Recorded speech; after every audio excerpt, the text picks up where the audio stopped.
Live mula sa CLTV 36 Studio. CLTV 36 News.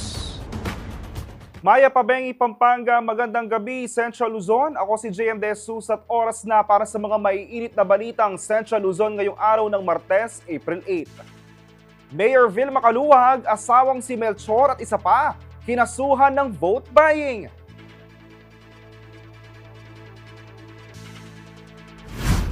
Pagkalat ng pekeng PWD IDs, tututukan ng DSWD ayon sa PAMCHAM. Bawal bastos sa eleksyon bill, inihain ng Gabriela Porteles laban sa mga bastos na kandidato. Pagpapahalaga sa tubig, tinalakay sa CSFWD Water Symposium 2025. At tradisyon ng pagpapapako sa krus, ipagpapatuloy hanggat nabubuhay ayon sa namamanata.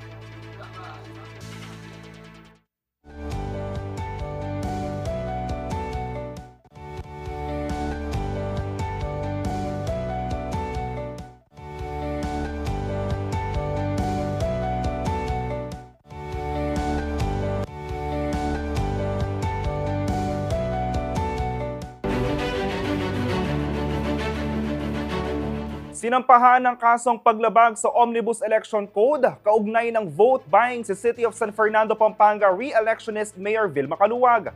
Kanyang mister na dating si Dolores Barangay Captain Melchor Caluwag at isa pang katao. Narito ang pahayag ni Attorney Elmo Duque, Assistant Regional Director or Election Director ng COMELEC Central Luzon, ukol sa isinampang kaso. Natin ay si Mr. Alvin Garcia, isang residente ng Dolores, City of San Fernando, Pampanga. Okay, sir, the case was thoroughly investigated and studied by the COMELEC before filing it here in the RTC. May process yan, yung preliminary investigation, may reklamo, dumaan yan sa preliminary investigation, at sa preliminary investigation, may findings ang ating hearing officer na mayroong reasonable ground to hold the accused, the respondent then, to answer for a probable crime that has been committed, and that is vote buying. Okay. And then inelevate yan sa law department, and the NBank studied thoroughly the facts of the case and the evidence, and the NBank is indeed convinced that there is a case and there is a reasonable certainty of conviction as against the accused. Okay, did the commission parang kinonsider din yung timing and yung date mismo ng pangyayari dito sa ating pag-file ng case? Well,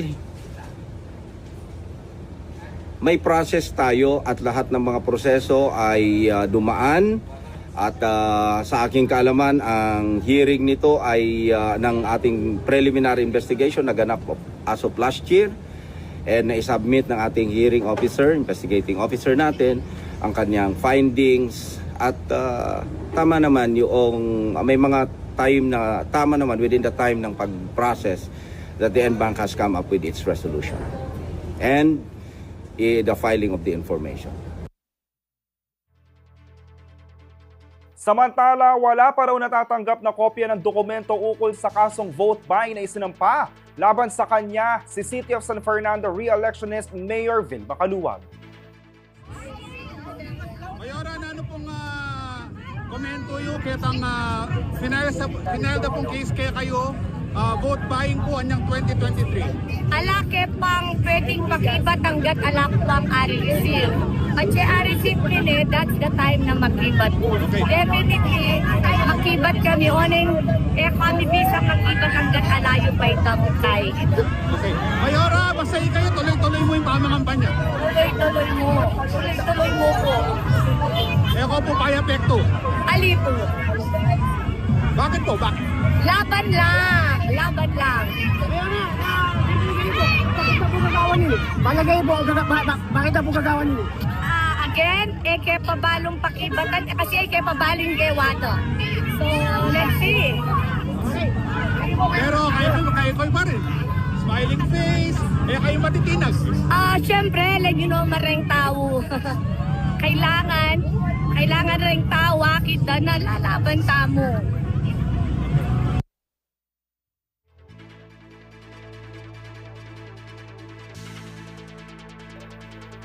Samantala, bilang paghahanda sa nalalapit na halalan, nagsagawa ng mga pagsasanay ang Police Regional Office 3 para matiyak ang kahandaan ng kanilang hanay hinggil sa mga tungkulin na kailangan nilang gampanan sa araw ng eleksyon. Magbabalita si Raymond Tasoy. Nagsagawa ng isang Special Electoral Board Training ang Police Regional Office 3 o PRO3 upang masigurong handa at may sapat na kaalaman ng kanilang mga tauhan sa pagtupad ng tungkulin sa nalalapit na halalan. Layo nitong tiyakin ang pagiging profesional at patas ng mga pulis sa panahon ng eleksyon. Idinaos ang training sa PRO3 Patrol Hall Camp Olivas, City of San Fernando, Pampanga nitong Lunes, April 7 bilang paghahanda sa 2025 national and local elections at sa Bangsamoro Autonomous Region in Muslim Mindanao o BARM Parliament elections. Pinangunahan ito ni Atty. Elmo Duque, Assistant Regional Election Director ng Commission on Elections o COMELEC Region 3 na nagbigay ng masusing kaalaman hinggil sa mga batas panghalalan, tamang proseso at paggamit ng vote counting machines o VCMs. Sumailalim din ng kapulisan sa hands-on training at simulation ng mga posibleng senaryo sa araw ng eleksyon upang matiyak ang maayos at organisadong pagdaraos ng botohan. Bilang bahagi ng deployment strategy ng PRO3,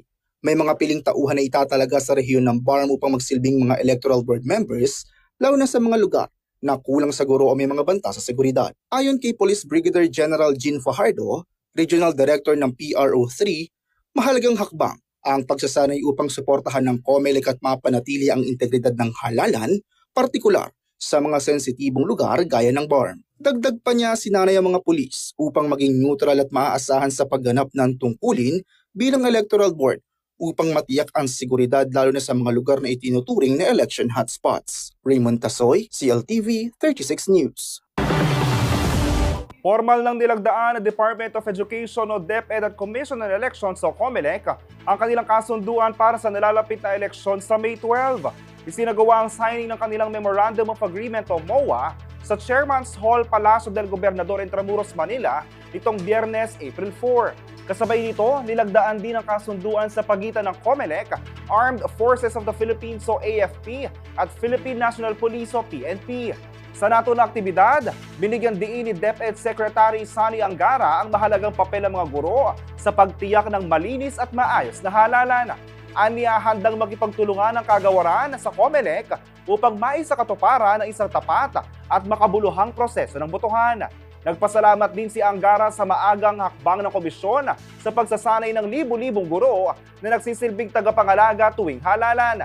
Ang kasunduan ay bahagi ng patuloy na pagtutulungan ng DepEd at COMELEC upang bigyang proteksyon at suporta ang mga gurong itatalaga sa mga presinto sa darating na halalan.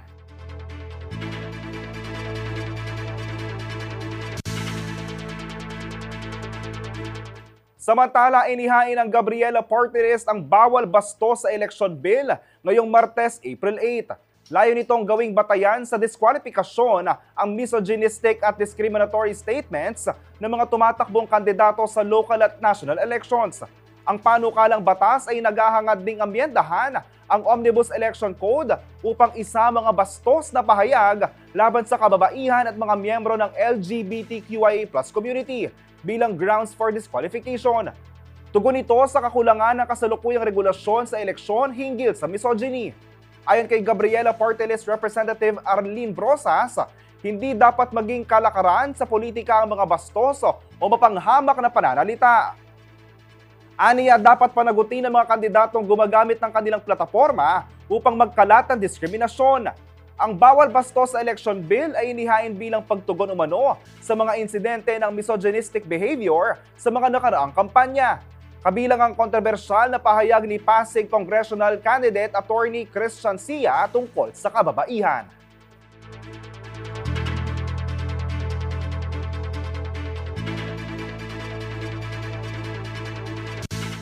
Manatiling nakatutok para sa iba pang balita ngayong araw.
Nagbabalik ang CLTV 36 News. May hakbang na raw ang pamahalaan hinggil sa pagdami ng mga individual na gumagamit ng pekeng PWD IDs. Makakatulong daw ito upang hindi malugi ang mga negosyante ayon sa PAMCHAM. Narito ang report ni Arlene Salonga.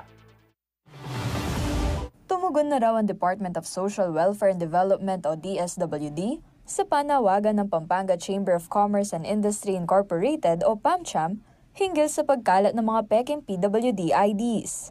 Nitong nakaraang Marso, idinaing ng business group ang umano'y paggamit ng huwad na pagkakakilanlan upang makakuha ng discount sa mga kainan, pamilihan at maging sa mga butika. Ayon kay PAMCHAM President Attorney Paul Yusi, sumagot na ang kagawaran sa kanilang kahilingang solusyonan ang nasabing usapin. Ay Secretary Gatchalian ng DSWD and they already replied to us and they promised that they will strengthen the system of determining who are the true people with disability.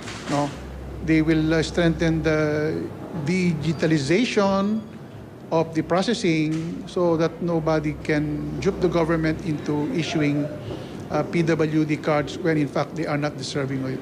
Because fake PWD cards would result to discounts that are not deserving to them. Malaki raw ang lugi ng mga negosyo dahil hindi lang daw iisa ang gumagamit ng mga peking PWD ID card. But to a certain extent, that's fraud. That's fraud. Like me, I'm supposed to apply for a PWD because I take my maintenance medicine, but I feel that I should not apply it because I am not physically disabled, no? Or as long as you are a legitimate PWD, there's no problem. But when you use it for fraud, especially local government politicians give out this PWD, people who are not qualified, they use it for favors. That's not good. Samantala, may gagawin ding hakbang si Department of Trade and Industry o DTI Secretary Cristina Roque upang matigil na ang pagkalat ng mga illegal na ID. Nakatakda na raw siyang makipag-ugnayan kay DSWD Secretary Rex Gatchalian. We'll refer this to Secretary Rex Gatchalian, who I work very closely with and we're good friends. So I will relay this message to him. And knowing Secretary Rex, how he wants to get the job done also quickly, he will address this quickly also. Kasama si Jody Dizon Mercado, Arlene Salonga, CLTV 36 News. Isang makabuluhang pagsasanay ang idinao sa City of San Fernando, Pampanga upang palalimin ang kaalaman ng mga barangay health workers at upang first responders sa pagtugon sa mga isyu may kinalaman sa mental well-being. Dahil sa panahon ngayon, hindi na lamang daw physical health ang kailangan tutukan. Dapat na rin bigyang pansin ang kahalagahan ng kalusugang pangkaisipan. Magbabalita si Liana Canilaw. Very alarming na raw ang pagtaas ng mga kaso ng mental health issues sa siyudad San Fernando, Pampanga, ayon kay City Health Officer Dr. Rowena Salas. Dagdag pa niya, pabata na ng pabata ang mga nakararanas nito. Sa kasalukuyan, may 6 na accredited mental health facilities na rural health units o RHUs sa siyudad. Bukod sa mga pasilidad, nagsasagwa rin ng mga kabang local government unit o LGU ng San Fernando upang matugunan ang sitwasyon at maisulong pa ang kamalayan ng komunidad sa mental na kalusugan. Kaugnay nito, isinailalim sa isang psychological first aid training ang barangay health workers o BHWs at iba pang first responders. Pinangunahan ito ng JCI San Fernando Cabalen at Argo Psych, kaantabay ang City Health Office sa mini convention ng Heroes Hall nito Lunes, April 7. Prioritize natin yung mga frontliners. Like yung participants natin includes BHWs, BHS manager, which are the nurses and midwives in the barangays, and si POSCO, yung ating mga responders, no, sa daan, no, CDR, and CSWD. Through this platform, through this seminar, through these trainings, malaman natin na there are people out there na kagaya natin na nag-struggle din internally. It's very important na malaman natin na may kasama tayo, malaman natin na hindi tayo nag-iisa, malaman natin na we are doing this together. All of us, ginawa ng Diyos para magtulong-tulong. And it's very important na yung JCI rin, malaman ng mga tao sa paligid natin na aside from JCI, there are a lot of social-civic organization, there are a lot of people who would love to help. Bagamat mayroong iba't ibang programa ang pamahalaan, hindi pa rin daw ito sapat para suportahan ang mental well-being ng bawat individual. Maraming tao talaga nangangailangan ng tulong pagdating sa mental health. Nakita natin ito mula nung panahon ng COVID, pandemic, wherein marami talaga hindi lang physical yung naging problema, mas lumabas yung mental health concerns nila. Ngayon, ang mataas ang awareness ng mga tao, pero ang problema, kulang ang services na available. Although meron tayong Philippine Mental Health Act na naglalayon na madala ang mental health services sa bawat barangay, kulang pa din talaga yung ating nagagawang programs. Kaya yung partnerships po na ginawa natin, kasamang JCI, kami sa Argao-SAIC at ang City Government, nakakatulong na mas maabot natin yung mga bawat Pilipino at bawat kabale natin at mabigyan natin ng atensyon yung pangangailangan nila sa mental health nila. Samantala, umabot sa 250 kataong dumalo sa training na inaasahang magiging multiplier ng kalaman sa kanilang lugar. We're happy na kasi we're able to touch more than 200 lives. And I know that it will grow exponentially. Kasi if you're gonna do the math, these people, dadali nila to sa ground level. Dadali nila to sa mga respective barangays nila. If you try to imagine, we're able to train them and yung mga tao, matutulungan nila. I know in the next few months, in the next few years, mas marami pa tayong matutulungan because of this particular event as well. Mas dumarami na rin daw nagiging bukas sa paghihingi ng tulong at lumalapit sa mga profesional upang magpakonsulta. Kasi yung awareness na nabibigay natin sa mga tao, nakakatulong din maintindihan nila yung sarili nilang mga concerns or problems. So mas dumadami actually yung lumalapit at humihingi ng tulong kasi mas alam na nila ngayon na kung palang may problema ako, pwede akong humingi ng tulong. Dati kasi dahil sa stigma ng mental health, marinig lang natin yung mental, parang dadalhin ka na kaagad sa ospital. Ngayon po kasi dahil mas nagiging aware tayo na pwede rin palang maagapan yung ganong problema. It raises awareness so it makes people actually focus more on taking care of their mental health din. Liana Canilao, CILTV 36 News. Pinangunahan ni Pangulong Ferdinand Marcos Jr. ang opisyal na oath-taking ceremony ng newly promoted star-ranked officers ng Philippine National Police o PNP sa Malacanang Palas nitong Lunes, April 7. Kabilang sa 39 PNP officials na na-promote ay si Major General Nicolas Torre III na isa sa mga nanguna sa pag-aresto kay ex-President Rodrigo Duterte sa bisa ng International Criminal Court o ICC warrant kaugnay ng kanyang kampanya kontra illegal na droga. Kasama rin sa oath-taking sina Western Mindanao Area Commander Lieutenant General Bernard Banac at PNP Spokesperson Police Brigadier General Jean Fajardo. 4 ang na-promote bilang Police Lieutenant Generals habang 11 naman ang Police Major Generals. 24 naman ang Police Brigadier Generals. Pinayuhan ni Pangulong Marcos Jr. mga bagong promote na opisyal na palaging itatak sa puso ang kanilang sinumpaang tungkulin sa bayan.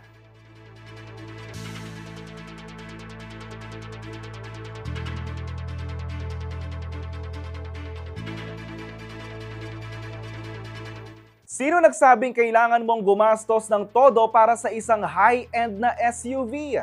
Meet Bike B60 ang SUV na may forma, power at paandar na pang highway man o off-road.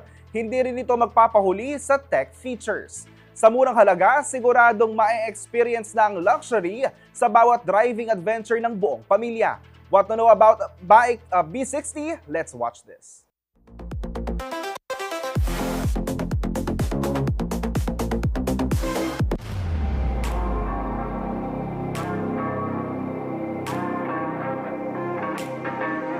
I am Ralph Malyari, Sales Consultant of Bike Bacolor. Today, we will explore the Bike B60 Beaumont Hybrid, which is the luxury flagship model of Bike. So dito sa Bike B60 Beaumont natin, equipped siya with the latest Quad Vision LED headlights. And dito naman sa fog lights natin, equipped din siya with the standard DRLs. So dito sa front din po, equipped siya with the front 360 camera and radar cruise control and latest sa safety sensors na available sa market today. So ang engine natin is the 2.0 hybrid turbo diesel engine which produces 161 horsepower and 400 Newton meter of torque. So, ang engine nito ay built-in hybrid system na for that more power and fuel efficient considering the size ng sasakyan. So, ang B60 natin ay equipped with 265, 65 R18 rims now, which are alloy and sporting all-terrain Cooper Discoverer tires for that extra traction when off-road. Ang spare tire ay mounted dito sa rear hatch po niya. Not unlike sa mga ibang SUV na sa under the vehicle nakamount. So, in case of emergency, hindi hassle magpalit ng spare tire. So si B60 ay isang turbo diesel intercooled hybrid engine. So being a hybrid, exempted na po siya sa coding sa Manila and other coding na may coding na provinces. So yung mahilig mag-travel everyday, exempted na po si B60 sa coding. So ang bike B60 natin ay perfect for families who enjoy or gustong mag-off-road, mag-camping, in style dahil siya ay isang luxury SUV. So, ang B60 natin ay 7-seater, perfect for that big families na mahilig magpumunta sa outdoors. So, dito naman sa interior ng B60 natin, both driver and passenger seats are fully adjustable, motorized. And dito naman sa center console po natin, ang infotainment screen niya is 12 inches. And the center panel naman po is 10 inches. So equipped din po siya ng hill descent function, differential lock for the off-road, your modes for the drive modes ng unit, then heated seats, electronic parking brake, and especially the wireless charger for your phone. So ang steering wheel assist natin ay electronically powered, then controls for your infotainment, and radar cruise control. So as you can see, ang mga equipped din siya ng ambient lighting system, so you can change it according to your preference. So ang seats ni B60 ay full leather wrap, and here naman sa center console ay very spacious and deep siya with cooling function.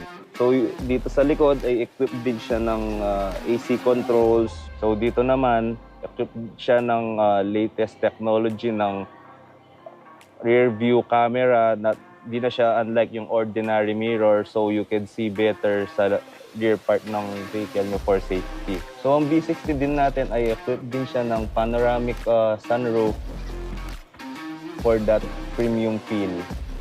Ang B60 natin ay equipped siya with the Infinity sound system for those people na mahilig mag-sounds during road trips, for that very nice premium sound system. So si bike B60 Beaumont Hybrid starts at 2,998,000 Philippine pesos, which comes with a 100,000 discount. Ang inclusions po nito ay yung tint by Hooper Optic and the Laos Group Cares Program na roadside assistance in case na masiraan po tayo sa daan. May benefits siyang tumawag po kayo in case of emergency ng breakdown ng sasakyan. So, covered po ni Laos Group yon. So, tawag lang po tayo in case masiraan po. Sa mga interested customers po natin, visit lang po tayo dito sa Bike Bacolor, which is located in Cabalantian, Bacolor, Pampanga. Or you could visit our Facebook page na Bike Bacolor.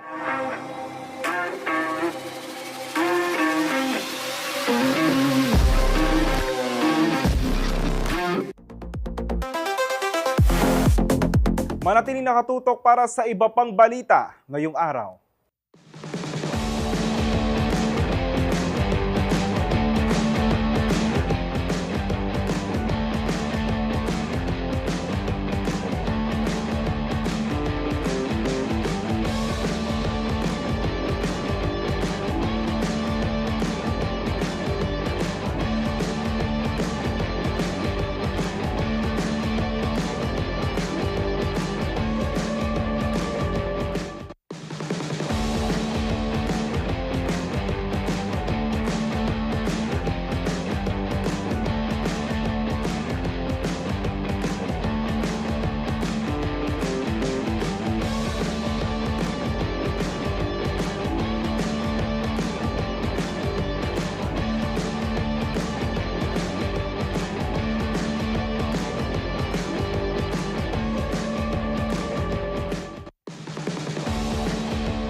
Nagbabalik ang CLTV 36 News. Tuwing mahal na araw, muling nabubuhay ang tradisyon ng mga Kapampangan na nagpapakita ng kanilang tapat na debosyon sa pananampalataya.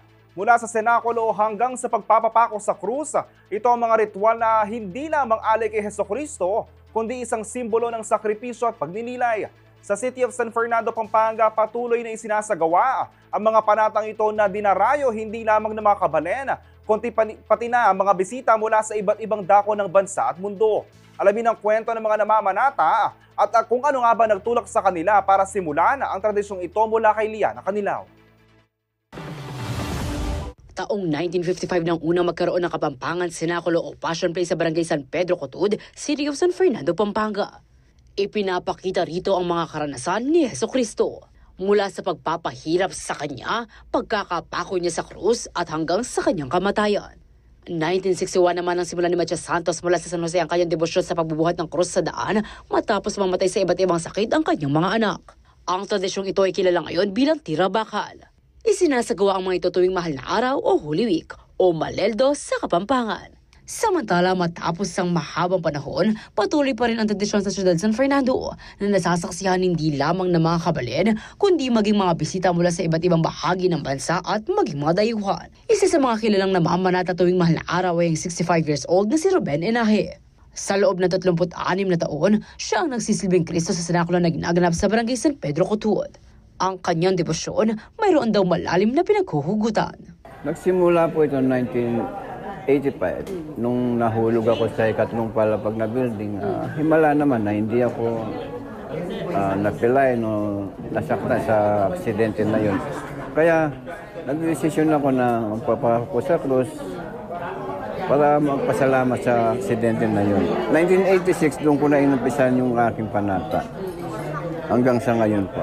Gayon din ang 68 years old na si Wilfredo Salvador na 16 years nang nagpapapako sa krus sa senakulo ng Barangay San Juan. After nang nagpapakrus, na yung sakit ko po, nagamot na po ng nawala na po yung sakit ko. Yung nagpapanata po. Kaya nagpapanata po ako sa pagpapako sa krus.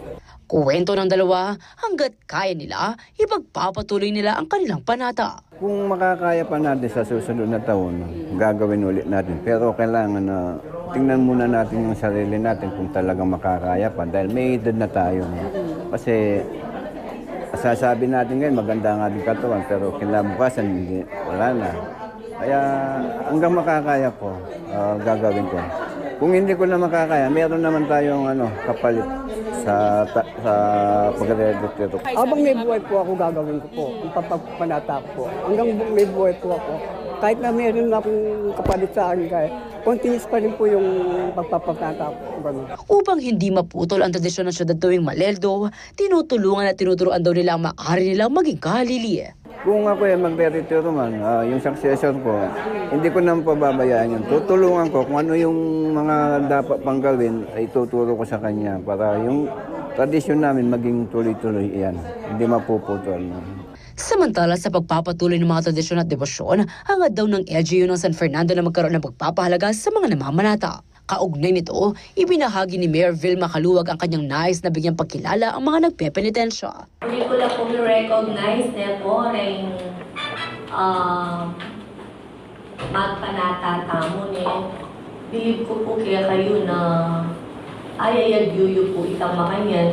Kasi just imagine po 70 years na po palang gagawan ini na ninanay yun na at buring matda uling balang pamanata yun na po at tradisyon niya po talaga niya po kaya po San Fernando. Liana Canilaw, CLTV 36 News. Umabot sa 4,000 meters ang taas ng voluminous bent plume o makapal na usok na ibinuga ng Canlaon Volcano sa Negros Island ngayong Martes, April 8. Ayon sa Philippine Institute of Volcanology and Seismology of PHIVOLCS, nagsimula ang explosive eruption ganap na 5:51 AM. May mga pyroclastic density currents o debris rin sa mga umagos pababa sa mga dalisdis ng bulkan. Kasalukuyan pa rin nasa alert level 3 ang Canlaon Volcano. Patuloy naman ang monitoring at pag-iingat sa mga apektadong komunidad. Abiso ng PHIVOLCS, manatiling alerto at sundin ang advisories ng lokal na pamahalaan.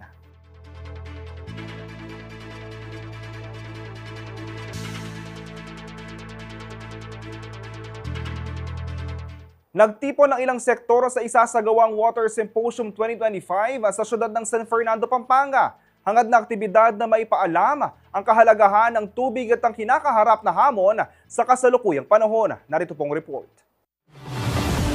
Mahalaga ang papel ng mga sektor sa mga isinusulong na hakbang para sa konserbasyon ng tubig. Isa ito sa mga pangunahing tinalakay sa ginanap na Water Symposium 2025 sa Mini Convention Center, Heroes Hall, City of San Fernando, Pampanga.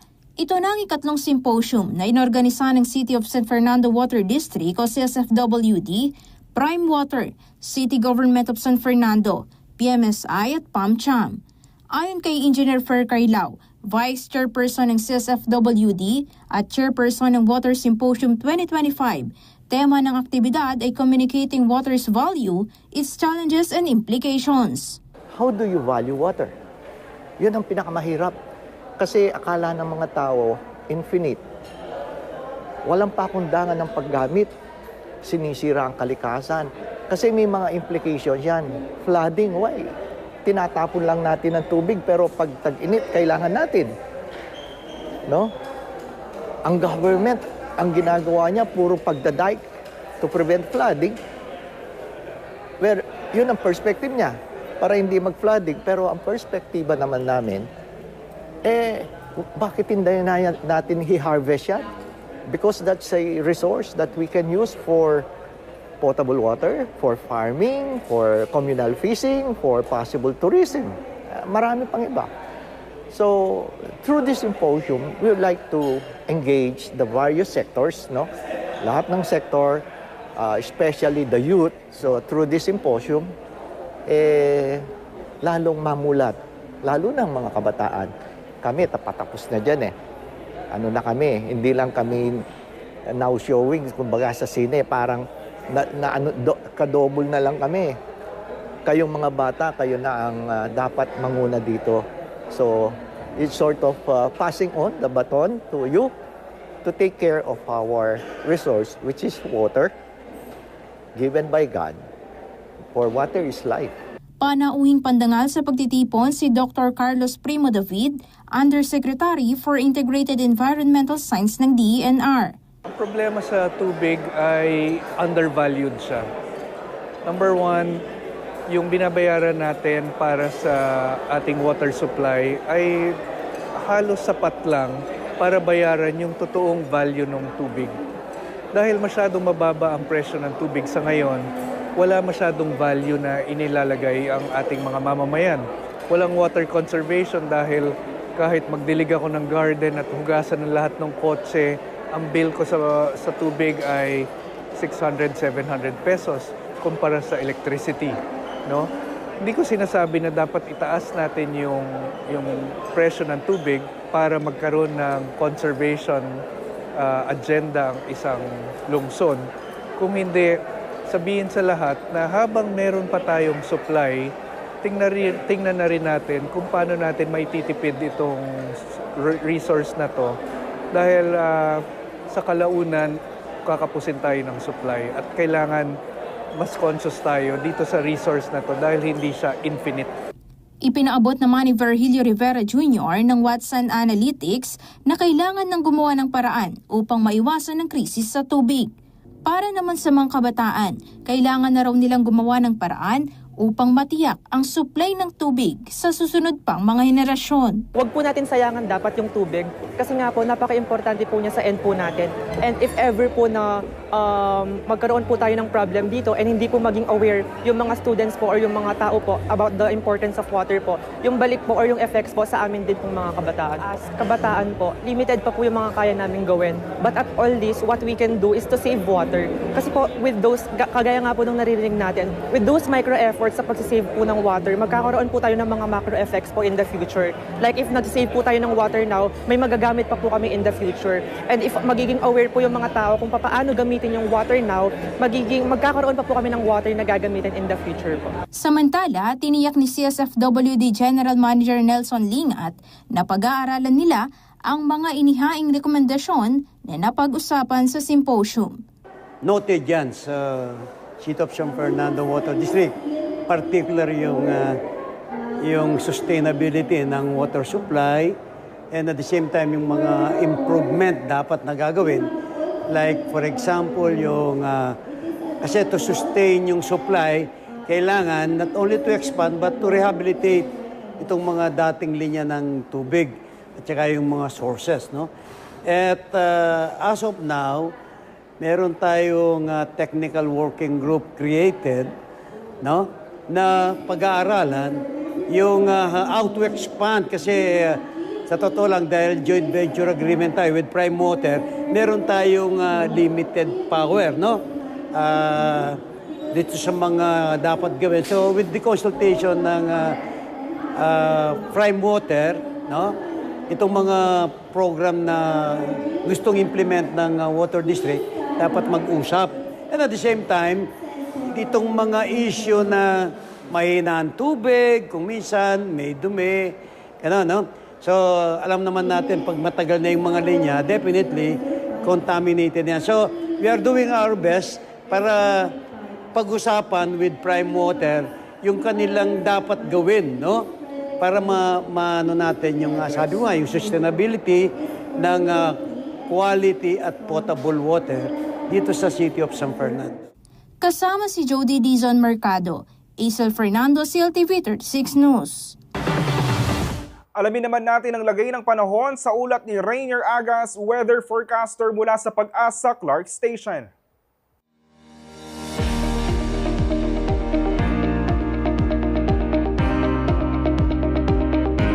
Narito na ba magiging kalagayan ng ating panahon ngayong Martes, April 8, 2025. Intertropical Convergence Zone o ITZZ ang nakakapekto sa Southern Mindanao at easterlies naman po ang nakakapekto sa natitirang bahagi ng ating bansa.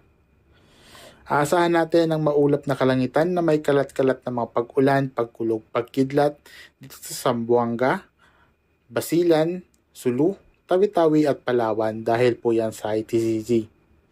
Pinapayuhan po ating mga kababayan na mag-ingat sa biglaang pagbaha o pagguho ng lupa dahil po sa katamtaman hanggang sa mga malalakas na mga pag-ulan. Generally fair weather naman po ang asahan natin dito sa Metro Manila at natitirang bahagi ng ating bansa. Asahan natin ang bahagyang maulap hanggang sa maulap na kalangitan na may tsansa lamang po ng mga pag-ulan, pagkulog, pagkidlat lalo na po sa hapon at gabi dahil naman po yan sa easterlies. Pinapaalalahanan pa rin po ang ating mga kababayan na mag-ingat sa biglaang pagbaha o pagguho ng lupa kapag meron naman po tayong mga severe na mga thunderstorms. At yan po ang latest dito sa Pag-asa Clark.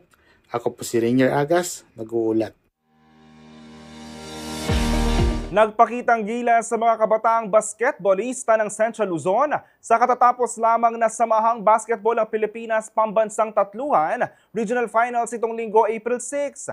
Bukod sa paghubog ng kanilang talento, may kaakibat ding oportunidad para sa mga manlalaro ang nasabing liga. Narito pong report.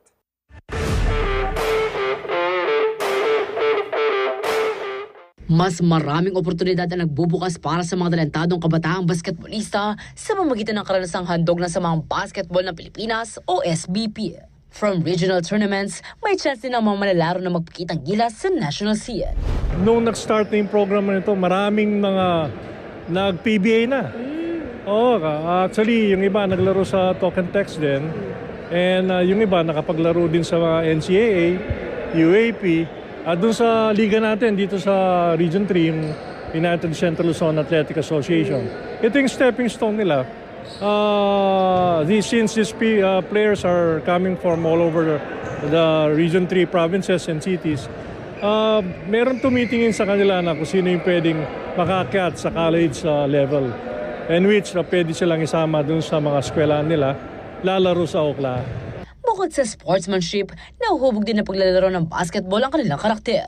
Bagay na makatutulong para makaiwas sa mga kabataan sa iba't ibang bisyo.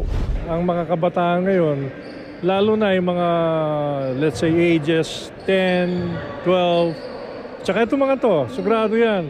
Walang ginawa kundi maglaro ng iPad nila, computer. So, of course, nilalayo din natin sila doon and sa mga vices na instead sila na malulun sila sa pag-iinom at sa droga, might as well play the game basketball para at least they will be prevention din sa buhay nila, sa kalusugan nila. Kaugnay nito, aabot sa 20 koponan ang nagtuos para sa SBP 3x3 o pambansang tatluhan Regional Finals Boys Division. Mula Mariveles, Bataan, dumayo ang grupo ni Coach Jerwin Bartes sa Bacolor, Pampanga upang depensahan ang kanilang titulo bilang defending champion ng nasabing liga.